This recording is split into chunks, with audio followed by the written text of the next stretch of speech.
Welcome back, Warriors, to another episode of Never Settle, the podcast designed to move your mind while you move your body, interviewing entrepreneurs in the well-being and travel space. Today, I have Michael Bumgarner, the founder of Cannuka. Michael, thank you for making the time to join us, share your journey. Oh, I'm beyond excited about it. Thanks for the opportunity, Sarah. So I've used your product and I was blown away initially. One, you're coming from a package design background as a art director and graphic designer. I drooled over your packaging.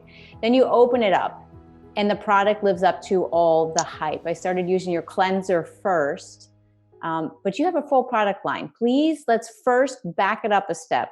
Yeah. Cannuka, where did you come up with the name? And what are the two main ingredients? That's a spoiler alert for anyone listening. All right. Yeah, perfect. Now I get long-winded, so please cut me off at any moment. But I know you're a pro, always doing these interviews with entrepreneurs, so you're used to it. But to back it up real far, my background's actually in farming. So to think I would be on podcasts talking about skincare and beauty products, if I would have thought about that 10 years ago, I would have laughed because it would have never been a thought in my mind. But I looked at the hemp industry, the cannabis space, as a huge opportunity for these small and medium-sized farmers, which is the community that I'm from. They're all struggling, putting their land to work for them. And I actually saw industrial hemp as a huge opportunity for them, not only to put money in their pocket, food on their tables, but to actually help clean up the environment at the same time. 5-6 years ago, it was illegal, still is in most states. So I thought, okay, coming from the private sector side, I've always been an entrepreneur. How can I change that stigma of what cannabis is and what it's not? I was very fortunate. My wife was in dermatology, still is to this day. I was able to learn from her 99% of skin issues are caused by a form of inflammation.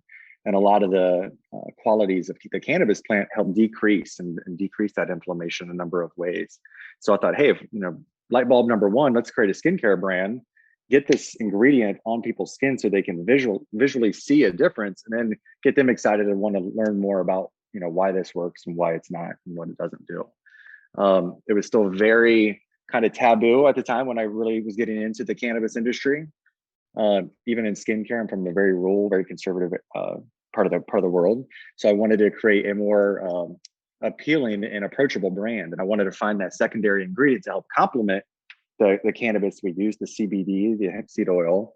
And we found Manuka honey because my cousin was in the burn unit in Nashville, Tennessee. Long story short, they started to use the Manuka honey to naturally heal these burn wounds. And that's when that light bulb number two came up and said, hey, let's put cannabis and Manuka honey together. Let's create a brand called Cannuka, which is where the brand came from. Let's really create a very innovative, clean skincare product to where we can change the conversation of what not only cannabis is, but what all these great natural ingredients can be. So I'm kind of rambling now, but that's kind of where it started, where we came up with the name and really focused on those two primary ingredients. But it ties everything in together. And if we can throw some dates in there, how long has this process been for you? Because it's not an overnight thing. No, I wish it was an overnight thing. So I got married in 2012, and it was shortly after I got married that I was approached about getting in the cannabis industry. And I just remember my wife looking at me and she's like, we just got married and you want me to go to my family and say you're going to start selling drugs? Are you kidding me? So that's how 2012, that's how I know the date so well, because I just got married. But it was about 2012, 13, where I just started studying about industrial hemp and really learning about all the opportunities that it could provide our local farmers and small and medium-sized farmers. You can do thousands of different things. A lot of people don't know pre-prohibition cannabis and hemp specifically was the first $1 billion crop in America. And then prohibition came in the 20s and 30s. And I could go on a rant about why that happened. So then 2013, 14, I was focused on, all right, what category, I can use hemp for so many things. Where do we want to really dive into and create a brand? Took a couple of years because it was all a side hustle at the same time. Took a couple of years to really identify that clean beauty space and learn from Kelly, my wife, on really how we could use this and how we could create skincare products. So then 2015, 2016, it was really about destroying our kitchen and making these, skincare products on our stove and just learning about it and getting it into our friends and family's hands to see if it actually did what we hypothesized it could do, and it did.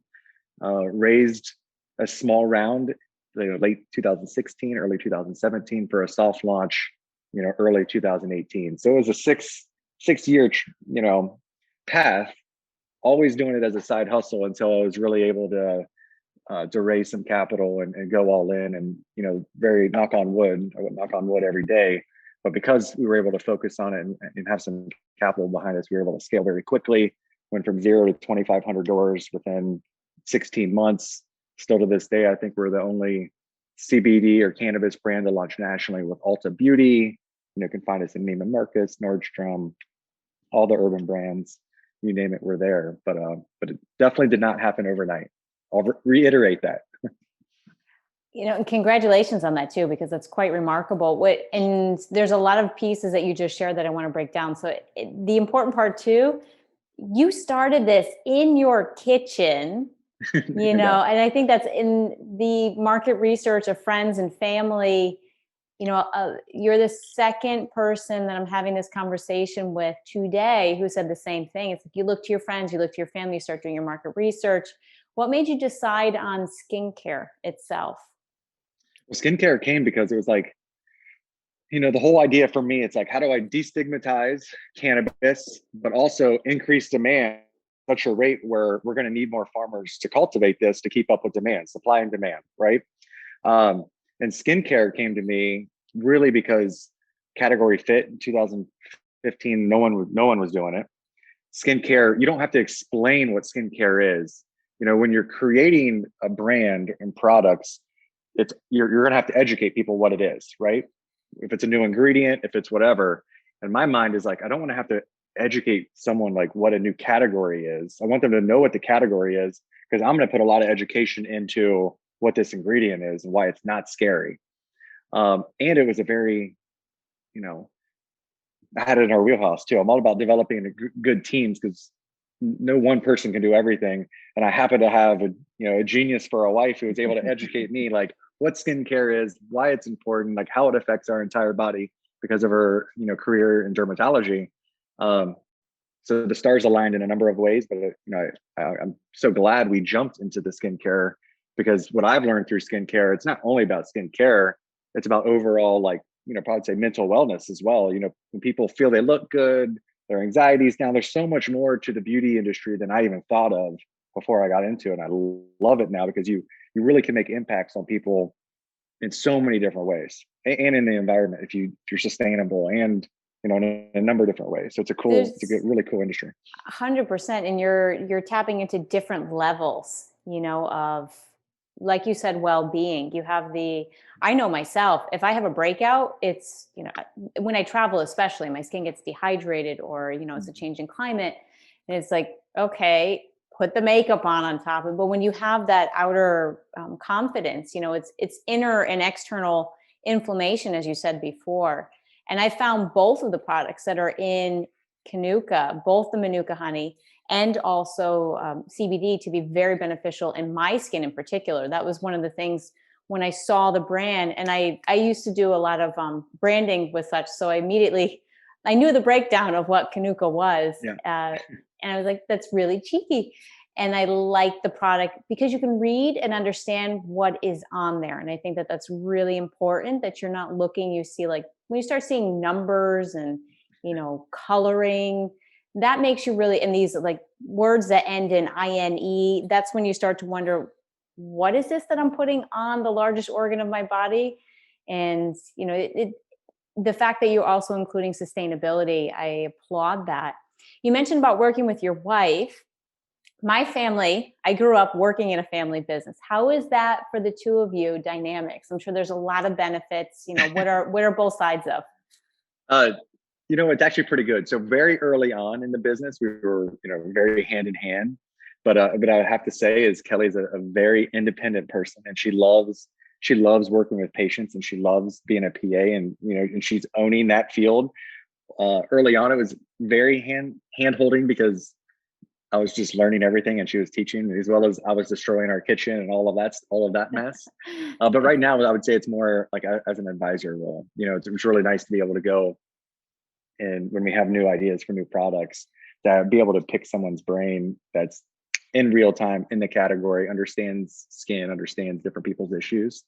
So I think we have got a good thing going. We also have 3 kids, and she's on me for a 4th while she's going back and getting her doctorates. So she likes to stay busy, as do I, and we make it work.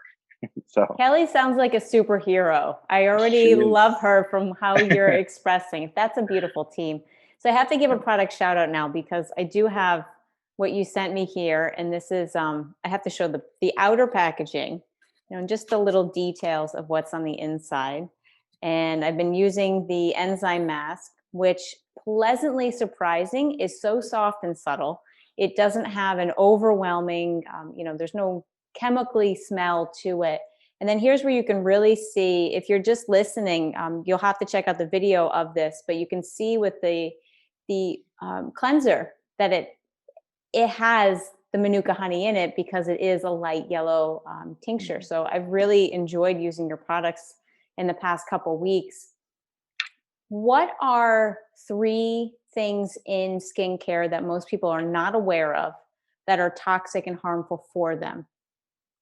Oh, you're drilling me with the scientific question. So Kelly. I would always I would always tee up either Kelly or, our on our internal team. I call her the beauty poet. She's kind of our current product formulator. Her name's Erica Foxworth, and she actually created both of those two, the enzyme mask and the gel balm cleanser. We just won a couple of awards.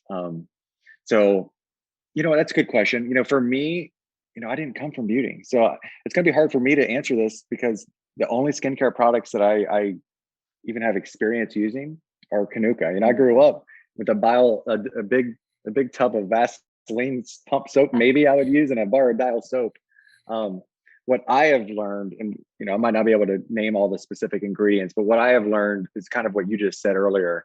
If you look at this list of ingredients and it's this long, and you can't even say half the words, that's a red flag to me. So if I look at myself and like what I'm passionate about, it's like family, farming, and like creating jobs. So I'm so passionate about the family side, and I'm big into like the fertility issue that's going on in the world right now. I'm kind of getting sidetracked, but this is what entrepreneur. No, it's great. So I know you're used to it. It's great. There's a huge infertility issue right in the world right now. Like, sperm counts are down. There's a number of issues, and a lot of reasons what people are hypothesizing this has happened is all the chemicals are in different products and what we eat, what we put in and on our body. So long story short, when I think about like what I'm putting on our largest organ, I'm always trying to think through like, what's it going to do to me and my body internally? And if I can't easily say these ingredients, I caution and don't use them. So I would never say don't use it, a specific product or a brand. There's so many good brands out there, but just be cautious. And there's a great app called Think Dirty. It's an app that you can kind of scan the code and it can kind of tell you if the ingredients are clean or dirty. It's so easy to use. So I'd always highly promote that app to use if you're not familiar, with all the ingredients. Like me, because I'm not. So I have that app, so I'm constantly using it. I think your answer was the best because it's honest and it's also relatable. Somebody can spew off. Sometimes you can name out all the ingredients, but we all sit there like, huh? So I think that your answer was the most honest and probably the most relatable. And we are going to drop the link for Think Dirty. And of course, all of your product links will be below in the descriptors as well. We're talking on a lot of the skincare. You have cleansers, you have sun care, lip care, face, body. I love that you have a travel kit as well. When did you decide, I think we want to take it from one product? Or what was your first product, and when did you decide to expand? It was really just kind of to launch it. We just I picked out products that I was like, oh, this sounds good. Everyone's gonna like this, and guess what? Like I was wrong. like which one? Which one? This is interesting. They're all like I love them, but what I should have done. Let's just think about this. What I should have done and what I would do next if I'm launching a brand is really understand like their different regimes. So the 3 SKUs or 3 products that I should, in a perfect world, looking back 2020, having said hindsight 2020, I would have launched with the cleanser, the mask, and then our harmonizing face cream, and then complemented it with our eye and the lip balms. What I did was started out with more body because that was what I was used to, being the beauty expert that I still am not, thinking in my mind, like, this is what we do. But I started with, this big healing skin balm, or eye balm, which is still our number one seller, a body cream, and a big bar of soap. All of those are fantastic products. Our eye balm is actually still our number one seller. But it was hard for me to explain like that regime. And when you're entering a new category, it's really, I did not do this. I wish I would have, but I should have done a better job really understanding when you're introducing a new brand and a new product line, like get into someone's routine so they have to use it on a day-to-day basis to see that result, to then share that story. So launching, it was just kind of like we wanted to launch with 5 SKUs to kind of have a robust portfolio. We learned quickly that sampling was critically important. I didn't invest any in sampling at the beginning. I wish I would have. But also we learned how important to have that regime in place. So moving forward, we're really focused on face right now. And then we'll just continue to build out a regime focused skincare brand versus how we did it at the beginning. There's 2 parts that I want to break down from what you shared. How did you penetrate that regime? Because you bring up a good point. If I were to overhaul my skincare, you're asking somebody to pretty much, it's a big part of what they do. It's like, hey, by the way, can you not brush your teeth today? And it's like, no, I kind of do that every day. How did you penetrate that for getting through, or any tips? Well, I don't know if it's kind of I did it kind of backwards, because we were still able with our initial launch to build up like some really good momentum and really build a great group of very loyal consumers that love our product, that they buy religiously. So through that, we were able to build credibility, get reviews. We're not starting at the ground floor. That's what's really difficult when you're just launching a brand. You're starting at zero, and you have to penetrate a very competitive field. Now that we are introducing these regimes, we're starting at like step 2 or maybe step 3, which is still a big difference between step 1. So it is easier for us to at least get the product out there and to get reviews. And then the reviews are really what build up a brand, in my opinion, because, as long as they're trusted reviews, legitimate reviews, people trust each other. And I think it's a good thing. So once we can get, that threshold of reviews, then it becomes a lot easier. But it is hard. So many people are very loyal in their skincare regimes. And if they have something that works, and you're talking about your face specifically, it's difficult too sometimes to make that change, which is where I love our, I'm going to call them tertiary products that you can just use on your hands or the bar of soap. Because if you start small and it works, then you can build into something broader too. It's a nice entry level. What role did social media play in all of this for you? Social media still to this day is super tough for Cannuka. And it has to do with their ever changing restrictions they put on CBD brands. So I still to this day, I cannot advertise and promote our brand like any other clean skincare brand. And Google's dropping me left and right. Facebook, Instagram, they do the same thing. So it's actually been very, very challenging, which is why I loved how we launched the brand. Getting the opportunity with Ulta, that is our whale. They are a great, great partner. We went national with them. They were our influencer. It was too hard for me to work with 1,000 different influencers on social media for a number of reasons. Ulta was our credibility. And I looked at every one of our national partnerships as that credibility kind of influencer. And we really utilized them, which has allowed us to kind of really ramp up like this 18, 19. Well, then COVID happened and they all shut down. So that was challenging, because you start thinking about inventory. And when you're in 2,000 doors, you have to prepare for inventory and need thousands and thousands of units. And then when COVID happened, they all shut down. So now I am a half glass full type of person. So what COVID allowed us to do is really get back to the basics. Really, we already had really good brand presence, knock on wood, because of the opportunities we had with Ulta and the others. Now it was, let's get back to the basics and really own our own who and understand who our customer is, learn from them. And that's been our focus since, March of 2020. And it's a slow process. It's a slow build, especially with all the restrictions CBD brands have, marketing and promoting. But that's also the opportunity. If you think about it, why do entrepreneurs do anything? If it was easy, everyone would be an Everyone would entrepreneur. do it, You do yeah. certain things because, the risk reward, the opportunity's there because it is harder. And if we can just keep the train on the tracks and keep moving forward, I think we'll be in a good spot once, the world kind of renormalizes and recalibrates to whatever that new normal is going to be. You certainly have you have exemplified. You are a glass half full, if not filling your own cup mentality. Because Try. every single challenge you have just said, and this is an opportunity. And I'm like, I applaud that. I love that kind of mindset. It's interesting. I hadn't thought about the regulations with social media and with advertising. Is that state by state? Is that just platform based? In regards to like our digital, let's say our digital strategy, it's platform based.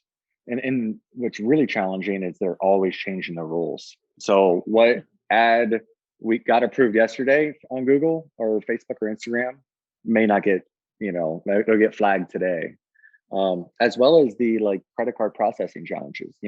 I'm still paying credit card fees like in the Vice. So if you are going to, dirty websites and buying subscriptions and like buying guns and stuff online, I pay higher tax or I pay higher credit card fees because I have CBD in my product than you would there, which is crazy to me. Whatever, but there's still challenges.